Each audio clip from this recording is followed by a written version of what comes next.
Si tratta appunto di introdurre una causale che prima non c'era dopo il primo anno di assunzione a termine. Questo contratto poi può essere, diciamo, prorogato di altre 4 volte, mentre prima si parlava di 5, e ci sono appunto delle penalità superiori in caso di licenziamento sempre illegittimo, quindi quello senza giustificato motivo o giusta causa.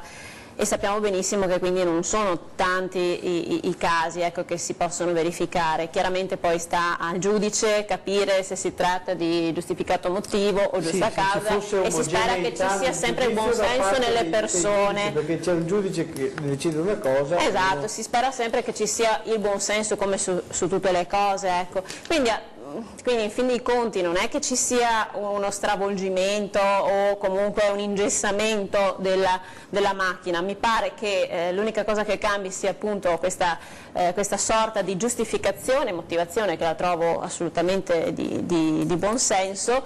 Poi chiaramente va interpretato, cioè bisogna capire bene cosa si intende, cioè se è necessaria una descrizione allargata oppure secondo un giudice può bastare semplicemente l'indicazione succinta del motivo. Quindi secondo me sono pericoli che non trovano assolutamente fondamento.